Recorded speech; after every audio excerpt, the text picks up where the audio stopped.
How's it going, everyone? My name is Michael SK, and welcome back to Higurashi When They Cry, Chapter 5. I actually recorded the previous episode a little earlier today, but I thought to myself before I went to sleep tonight, I'd get a little bit of a head start on this episode and record the rest tomorrow or some other day or whatever. Because boy, oh boy, I'm getting excited. Again, not really sure how much more we have to go, but I'm just enjoying everything that's been happening. It's nuts. It's crazy the direction things have kind of gone into. It's kind of, I don't know what my expectations were, because I didn't think that Mion wasn't Mion. Instead, she was Shion, and she was slowly but surely losing her mind. Anyways, we had a little bit of a confrontation with Rika, and now we're going to go check up on Kimiyoshi, who is imprisoned. I wonder how Kimiyoshi is doing. I doubt he died from tiptoeing all night, but sometimes a human can go very easily. He already told me everything I wanted to hear, and he doesn't know anything else anyway. On top of that, he was responsible for spreading the infection that was the curse system of Oyashiro-sama. His sins are very heavy. I really liked Uncle Kimiyoshi. He'd always been kind. The hag was so tough on her relatives, and that's why he was extra nice to me. When we talked yesterday, I was so happy to hear him say he would forgive Shion. He even said he would fight the hag to save her. That made me very happy. Don't worry. If Shion-chan feels bad about what she has done, she won't be demoned away. Leave it to me. I felt such warmth inside of me. I almost shivered. I was so happy yet so very sad. For he continued to say that Satoshi-kun deserved to die. He said those nice things because he wanted to make Mion happy, since she was worried about Shion. Satoshi-kun deserved to die because he was a member of the cursed Hojo family, but Shion-chan of the Sonozaki family did not. That's what he meant. In other words, to the leaders of the village, including Kimiyoshi, members of the Hojo family are more contemptible than insects. They didn't care if they lived or died. Their sin was not only that they despised the Hojo family so, but also that they let that hatred infect the rest of the village. Therefore, everyone in the village deserves to be a victim of the curse of Oyashiro-sama. Kimiyoshi and the others created an environment that excused murder in that name. If that was so, if Takano-san and Tomitake-san hadn't committed the serious crime of trespassing in the ritual storehouse, then Sadako Hojo, the last survivor of the Hojo family, and Teppei Hojo, who had been hiding in Okonomiya, might have been the victims. I wasn't expecting there to be a sprite for him, so that's what he looks like. Was there a sprite for him in Chapter 3? I don't remember. I really don't. Maybe we saw like a bit of him in like a CG or something while Keiichi was beating his ass. Maybe, I don't know. Actually, you know what? I'm totally wrong. No, I saw him in the anime. That's where I saw him. My bad. Sadako Hojo.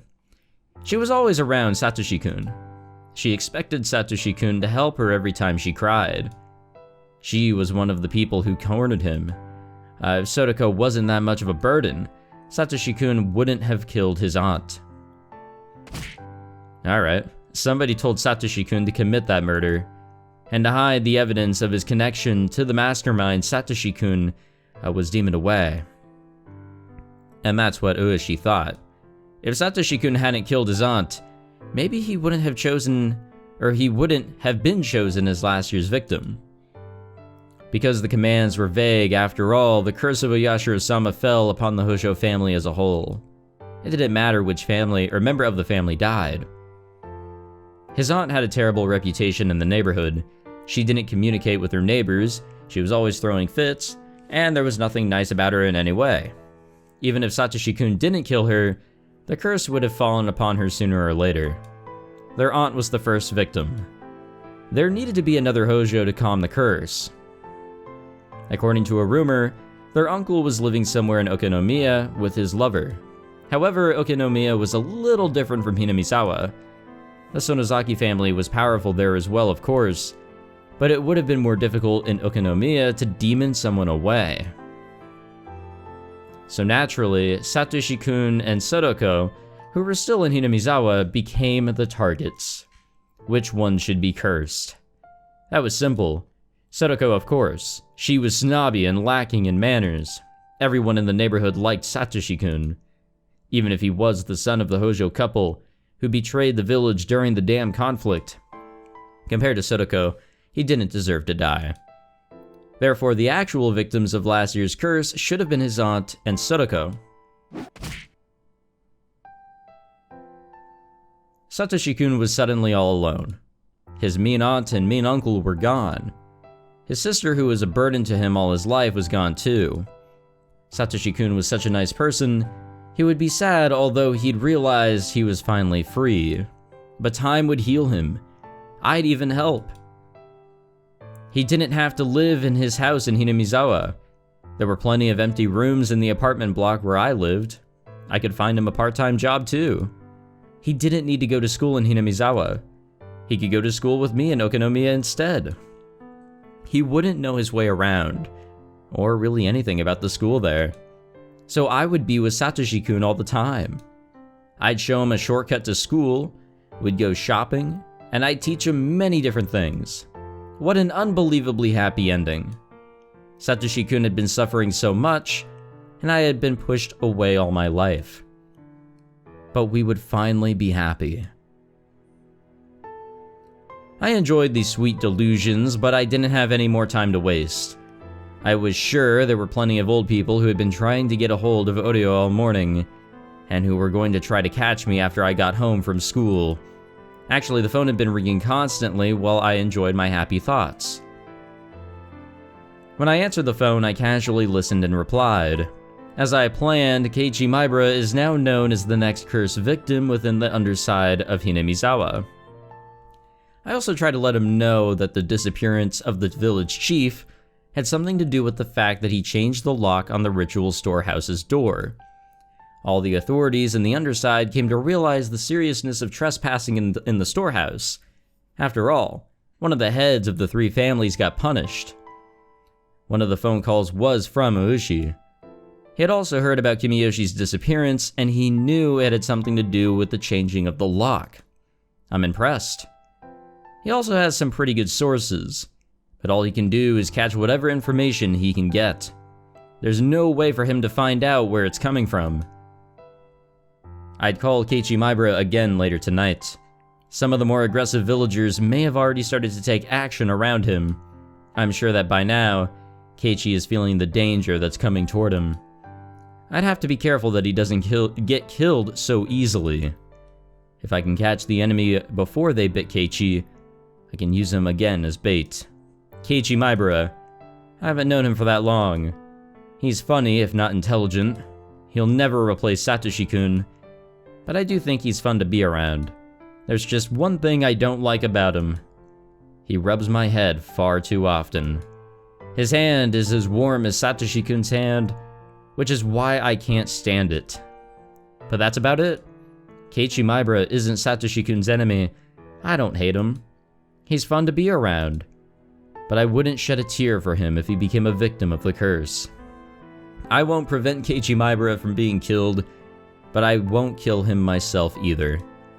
I'd made arrangements for the curse to fall upon him, but I never told anyone to kill him. Well, I suppose I did tell Rika Furude to take care of Keiichi Maibara. Wait a minute. To avenge Satoshi-kun, I'm doing exactly the same thing as the hag did. I'm using the exact same system that killed Satoshi-kun. Keiichi Maibara, I'm just using him. I told people to let the curse fall upon Keiichi, but I've been giving him appropriate warnings. I'm going to help him if he tries to live. If I catch all of my enemies. Maybe I'll let him loose. He's different from Satoshi-kun. Satoshi-kun was tricked into killing his aunt, and was killed himself afterwards, so there wouldn't be any evidence remaining. I won't kill Keiichi Maibara, and that's how I'm different from the hag. Yeah, tell yourself that, if it makes you feel better. Evening was turning to night. I had to get dinner ready. I had to eat so I'd have enough strength to take revenge. This place was far from the town. It would even get isolated during winter because of the snow. It's not unusual for a household like this to have 2 or 3 refrigerators. Why are we even here? There were plenty of groceries left in them. I was glad I didn't have to go grocery shopping. I could hear the chorus of the Higurashi. People often said that the sound of the Higurashi brings back memories. But for me, it's the exact opposite. I've only ever heard the sound of the Higurashi in Hinamizawa. Therefore, the sound of the Higurashi to me is Hinamizawa. The sound reminded me that I wasn't supposed to be here, that I couldn't be here. And that was when I heard the doorbell. Because there was a good distance between the house and the gate, there was both a doorbell and an intercom by the ladder. It had a security camera too. Something as modern as a security camera monitor, and this old-fashioned kitchen looked rather strange. This confused me because I thought we were, this is the same background that they used in Chapter 4, and I was like, what the fuck are we doing here? Did I miss, like, something big here? I turned the switch, but nothing appeared on the monitor. I tried to check the plug, but there were a bunch of cords going behind the refrigerator, so I couldn't even do that. The doorbell continued to ring, while I tried to figure out if the monitor was broken or if I just didn't know how to turn it on. I only felt like answering the door depending on who it was. It'd normally be easier to pretend to be out, but that wouldn't help me. I was waiting for my enemies to show up. I couldn't just hide myself in that case. The hag was supposed to be sick and in an extremely bad mood. I'd already sent word that she didn't want to see anyone. So who could it be? I made up my mind and turned the intercom on. If it was someone unwanted, I could just turn whoever it was away. But I had to act normally, so I wouldn't arouse suspicion. I had to act normally. はい、どちら様でしょう? Oh, you know what? Okay, I know what's coming up. This is where Rika goes missing. She's not leaving the house here. She didn't tell me her name, but I recognized her voice. リカちゃんか。どうしたの？こんな時間に。実は、お醤油を分けてもらいに来たのですよ。 Wow. So that whole theory and everything was absolutely on the dot. Rena is a scary-ass woman. Soy sauce. I almost screamed, but I controlled myself. I took a moment to think about the situation. Hinamizawa was far from most stores, so sometimes neighbors would share seasoning and stuff with each other. The village sometimes got snowed in during the winter. But the Furude shrine was quite far from this house. It was rather odd for her to come all the way here on her bicycle just to get some soy sauce. Maybe she was using it as an excuse. Maybe there was something she wanted to talk to me about. That was when I noticed a piece of paper that was on the refrigerator door next to the intercom. We still have plenty of homemade soy sauce in stock. Feel free to come to the Sonozaki house if you want some. The hag must have given that flyer to everyone. One of our relatives sent her a barrel of soy sauce. If you want some, bring a container, and that's what the flyer says. I see. This would explain it. There was a handwritten note on the bottom of the flyer. The soy sauce is in the storage area under the floor. Give them as much as they want. I cannot believe it. OBS just crashed on me. After so long of it not being a problem, it became a problem again. I cannot believe it. Okay, we good? I hope we're good. Okay, I think I know what the issue is. So, I have multiple scenes and recording profiles. One for 30 FPS and one for 60 FPS on the profiles. For scenes, I've got recording, streaming, one for iRacing because that's a whole different set of shit. And I think I have like a testing scene as well. So, I think if I switch scenes and start recording on this one, for some reason, it just decides to die. That is the only other difference I can think of for this. I am so sad. I don't know. I'm so sorry. I'm so sorry that it seems like almost every other episode recently has just been like, all right, time for OBS to die. It just adds to the charm, right? Like when my dogs bark in the background, or when there's like a helicopter or plane flying nearby, or if I'm snapping my fingers near the microphone. It's really just all part of the charm and what makes this playthrough different from others. Let us continue. There was a storage area beneath the floor. When I opened it, I saw a barrel of soy sauce alongside a funnel and a ladle. I didn't want Rika to notice anything suspicious at this point. I decided to share the soy sauce with her. 入れるものは持ってきてるの？お醤油の瓶を持ってきましたのです。オッケー。勝手に入ってきていいよ。玄関で待ってる。As I headed there, I heard the doorbell ring again. みー、内側から閉まってて、門が入れないのですよ。ああ、そうだった。ごめん。今開けに行くよ。待ってて。People didn't pay much attention to safety around here in Hinamizawa. People didn't think too much about locking the doors. But as someone who's lived in a town, I've always locked everything. Yeah, I mean, nowadays everybody's got like a Ring doorbell or security cameras or whatever they can really afford, just to be careful. If you're in the city, a town, you have to. I mean, it's getting bad, like the country-ish towns in the area are also getting kind of bad. It's just, people like to steal. People like to be criminals. It is what it is. To let Rika Furude in, I'd have to go outside. こんばんはなのですよ。 Remember when we literally, like, I guess, aggressively interrogated her?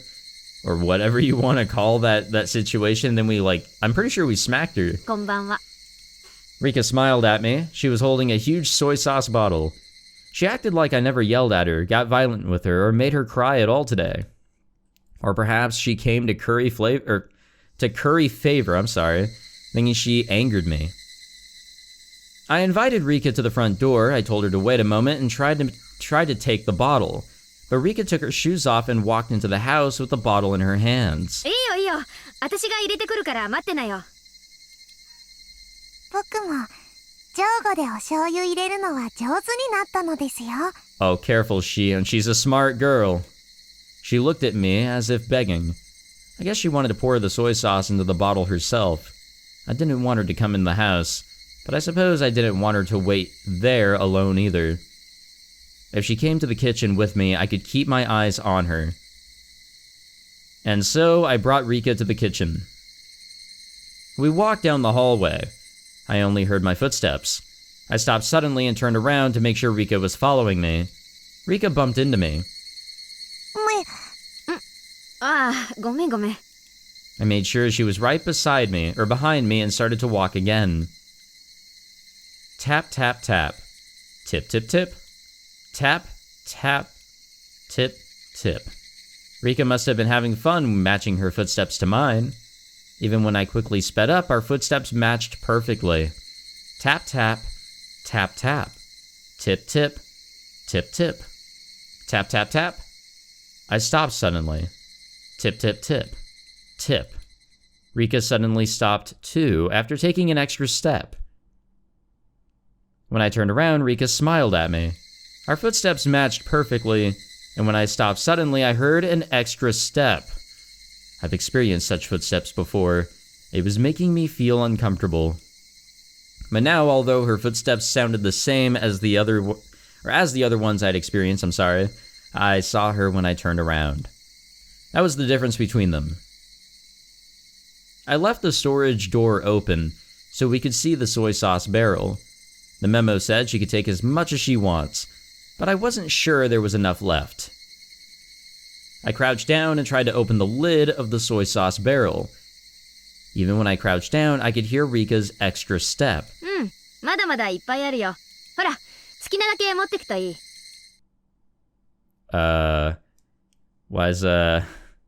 Why is you looking at us like that for?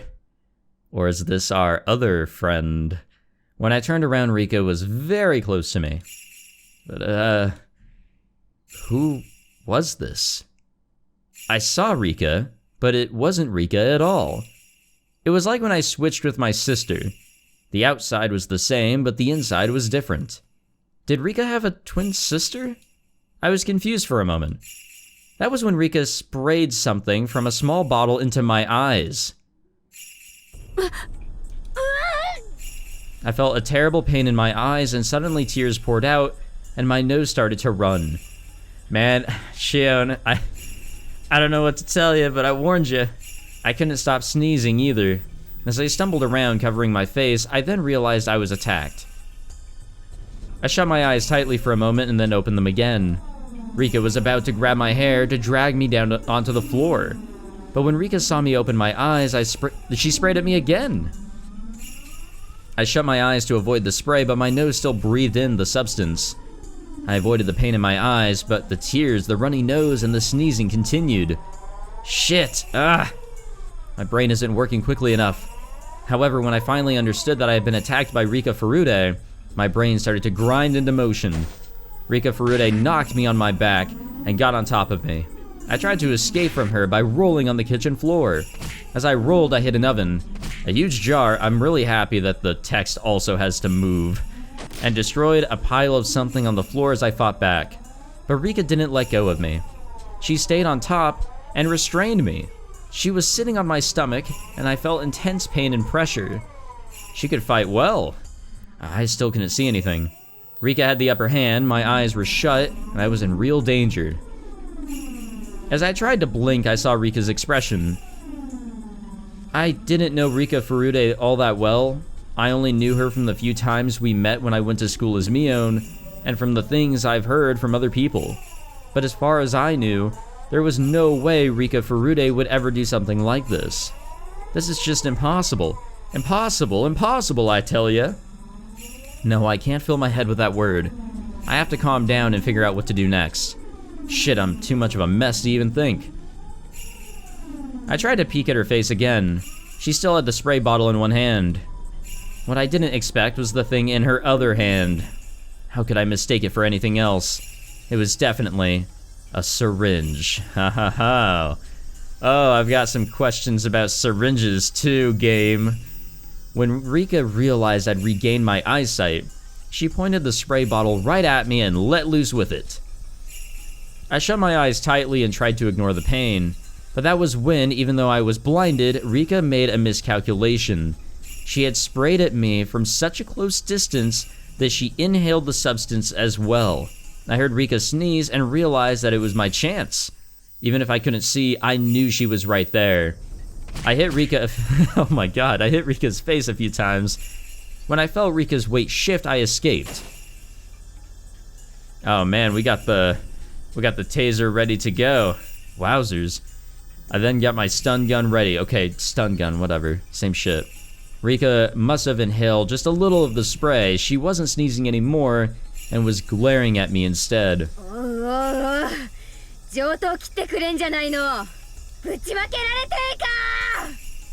Rika's expression didn't change, but I was sure she was disappointed that her surprise attack was a failure. Rika flinched just a little, but she was still holding the spray bottle and aiming it at my eyes. She was trying to use the spray first, and then give me the shot. I didn't know what was in that syringe, but it was a clear liquid. It had to be something bad. She wanted to take my eyesight, get on top of me, and then give me the shot. If whatever was in that syringe took a while to take effect, I might have the chance to fight back and seriously injure Rika. But Rika's surprise attack told me that just being injected was more than enough. In other words, whatever the effect, it would start to work immediately. Therefore, I wouldn't be able to fight back against her. It'd probably either knock me out or kill me. In any case, what I had was equally deadly. My stun gun was very powerful. Just one shot would be all it took. What happened before was proof of its power. Rika knew my stun gun was a lot more powerful than her spray. She was being extremely cautious.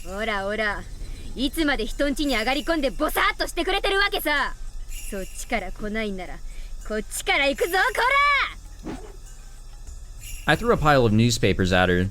The pile wasn't tied together, so the newspapers flew all over Rika. I jumped at her immediately after. I shoved my stun gun into her and pulled the trigger. Rika spasmed and fell to the floor.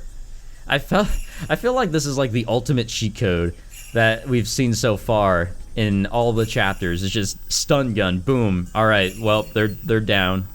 Do whatever. You fool. Hesitating in a fight where a single blow wins. Only amateurs just glare at each other.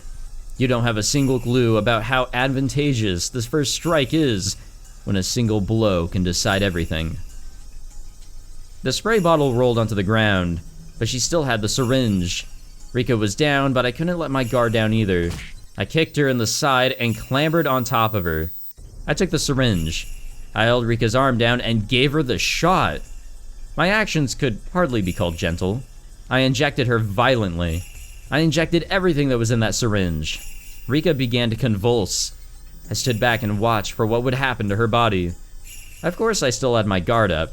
While I assumed that the drug would incapacitate her immediately, I didn't know exactly what kind of reaction she would have. ざまあないね。私に勝てるとか夢にでも思った。なめんじゃねえや。 After a few more convulsions, Rika unsteadily got to her feet. That's ridiculous. How can she stand? I looked at my stun gun. Damn it! The power was on the lowest setting. Maybe it had been readjusted when we were rolling around on the floor. I changed the setting to maximum. Rika turned pale and started sweating all over. I didn't know its exact effects, but if Rika had given me the shot, I'd be the one experiencing her symptoms. She looked really sick, so obviously she must have been feeling awful too. She couldn't even focus. She was very wobbly and had her hand on the wall, She'd lost her balance, and it must have been hard for her to even stand. She didn't look so brave anymore. Rika wobbled some more and moaned as if she was about to throw up.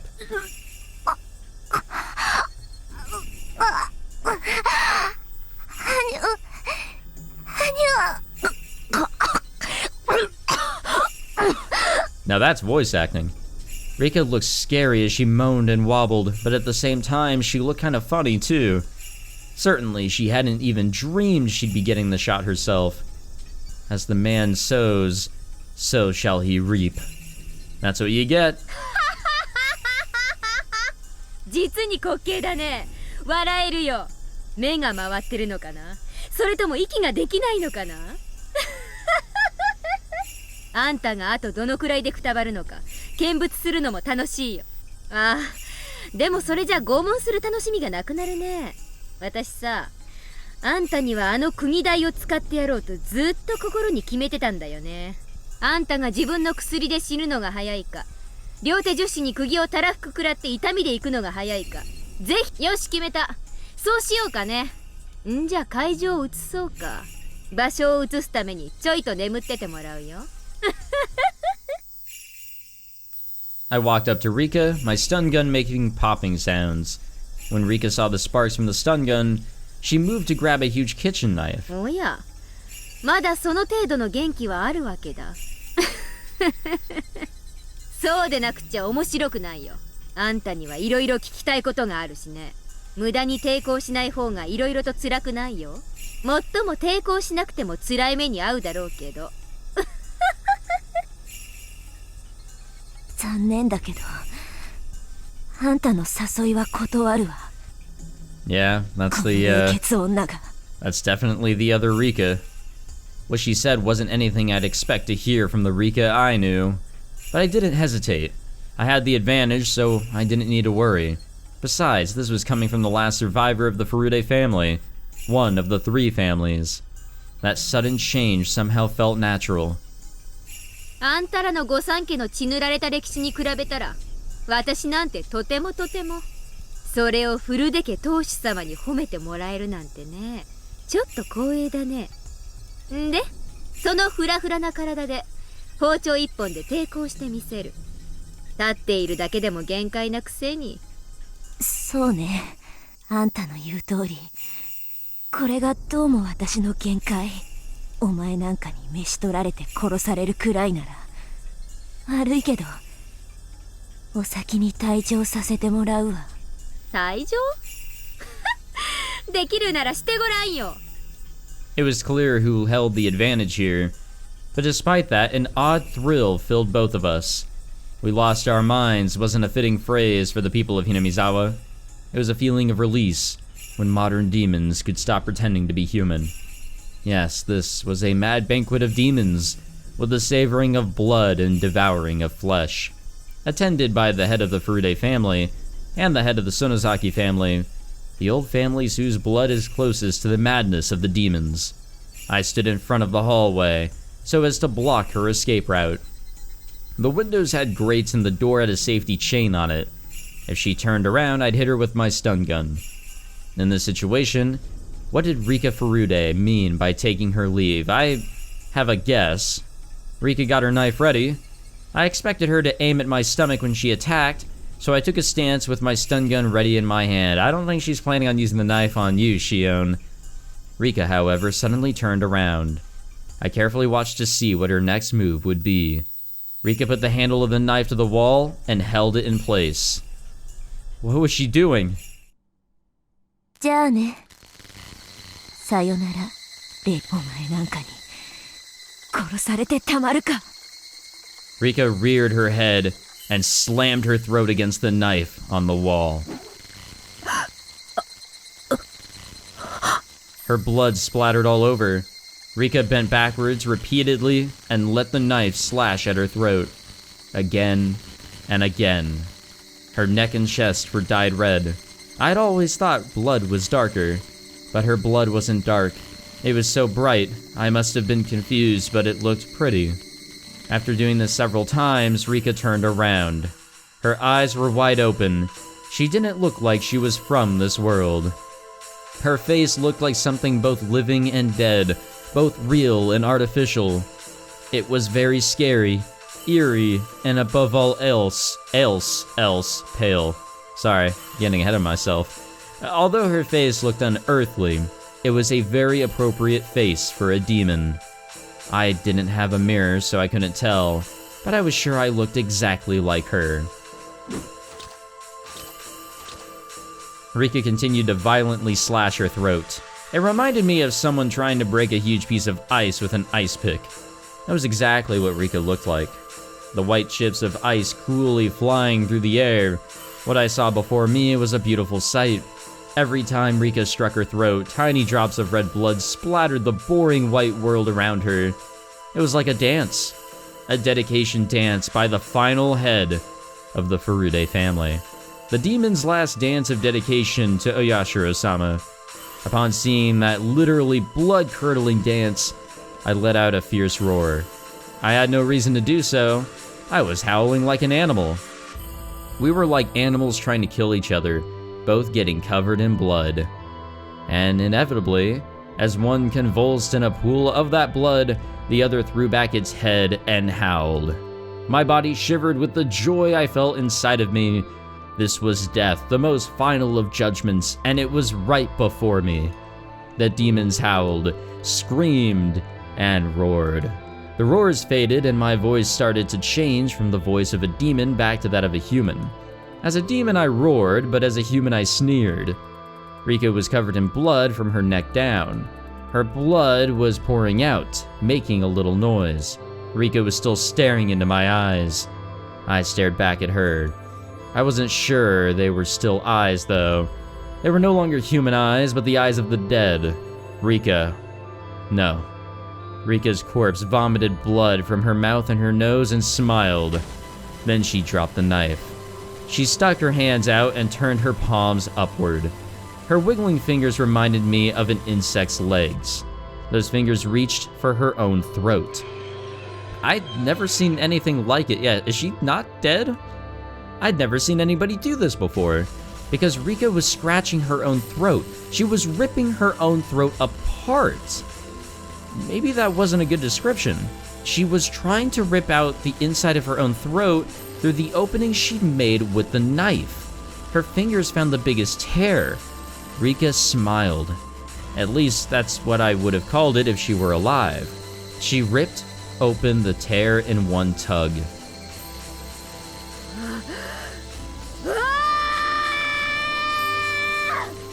Upon hearing my scream, Rika died and fell on her face into the pool of blood.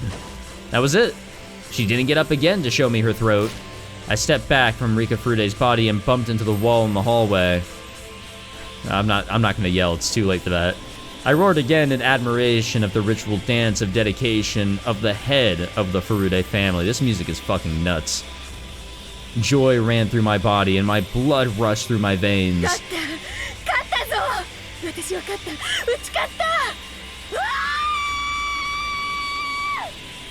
I then realized I'd disposed of the heads of the three families, the core of the curse of Oyashiro-sama.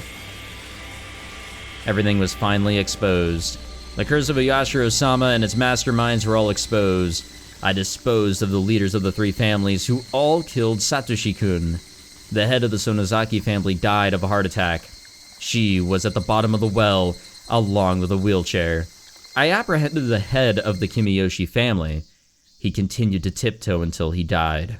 The head of the Furude family died in a way that was perfect for the final head of the three families of Onigafuchi.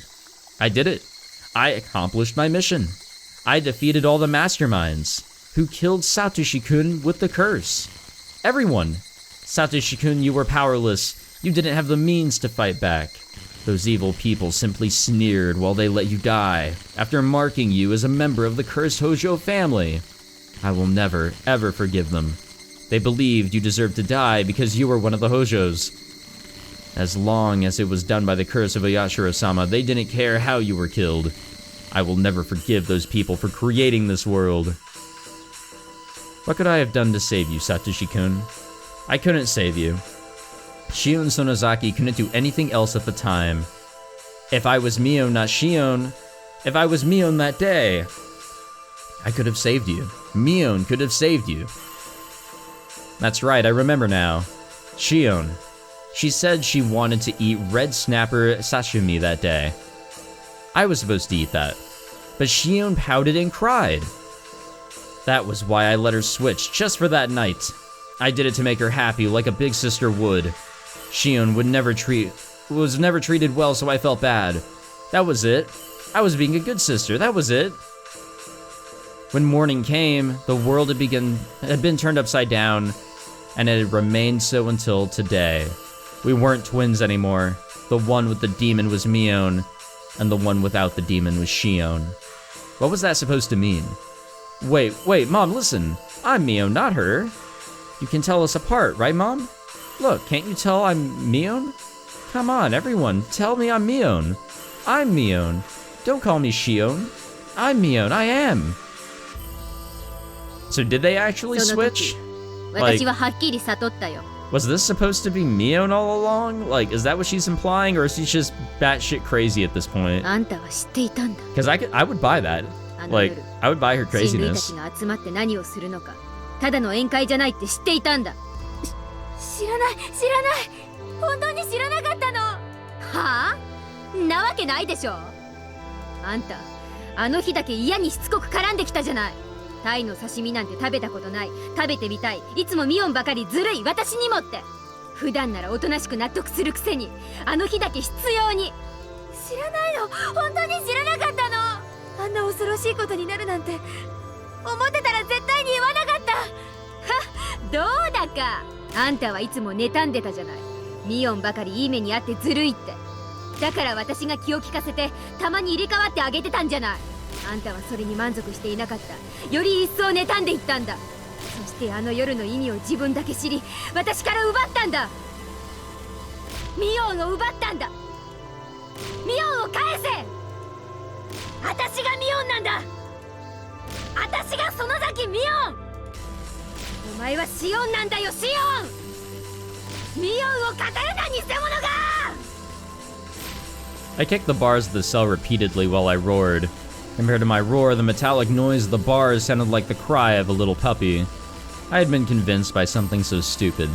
The tattoo of the demon was just a way of telling us apart. Even without that tattoo, I am Mion. That's right, I am Mion Sonozaki. I gathered my hair and put it in a ponytail with the yellow band that Mion used all the time. Since I didn't feel my hair on my neck, I felt like I could think more clearly now. Two Mions looked at each other through the iron bars. According to our sibling rules, that was never to happen. Yes, there was only one Mion and one Shion. There could never be two of either at the same time. 髪をほどけシオンミオンは私だミオンはここにいるお前がミオンじゃない。だから語るな、二度と私を語るな。聞いているのかシオン。聞こえているのか。聞こえているなら返事をしろ。私に返事を届かせろシオン。 I took myself back on this day. Shion admitted that she was Shion. ミオンであることがこんなにも素晴らしいなんて。すごいよ。 Why 体 is... 全体が言うことを聞く。 Oh my god, it's this issue. We're just listening to this sound. 頭の回転が優れた気がする。そうだよ、ミオンは万能なんだ。ミソカスのシオンとは違う。落ちこぼれのくせに下手なミオンのふりなんかしやがって。それが私にとってどれだけむずがゆかったことかわかるでしょ、あんたになら。シオン。はい。おね。 Shion called me sis. And so, I was Mion. Ah ha ha ha. The demon who had been asleep deep inside of me was finally allowed to wake up. The demon roared and my whole body shivered to express its joy. シオン、あんたには罪がある。あんたは今までミオンだった。園崎家の鬼を継ぐミオンという強い立場がありながら、サトシ君を救わなかった、救おうとしなかった。サトシ君を救うための100億の瞬間があったはずなのに、あんたはその全てを見殺しにすることを選んだんだ。私は許さない、お前を許さない。お前が私だったらサトシ君を救えていたのに。お前が私を奪いサトシ君を殺したことを私は絶対に許さない。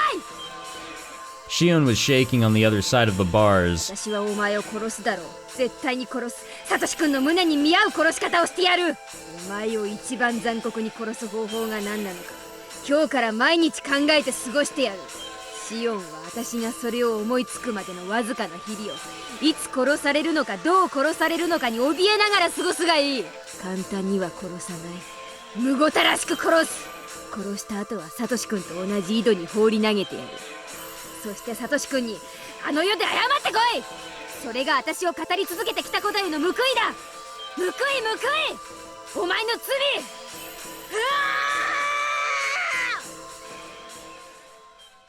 At least we don't have to listen to that sound effect. I don't know why that happens. I didn't mess with the sounds this time around. I kind of did, you know, in chapter 3. But, yeah, whatever. Okay. We're going to save it here. And that'll be the end of this episode.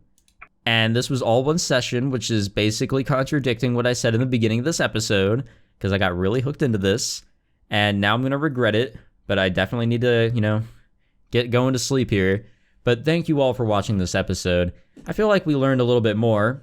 Definitely cleared up whatever confusion there could be in the whole Mion Shion thing with how things are most likely going to play out, where we saw in the beginning, or in the end of chapter 2, with Shion being in the cell and Mion being outside, being the crazy bitch.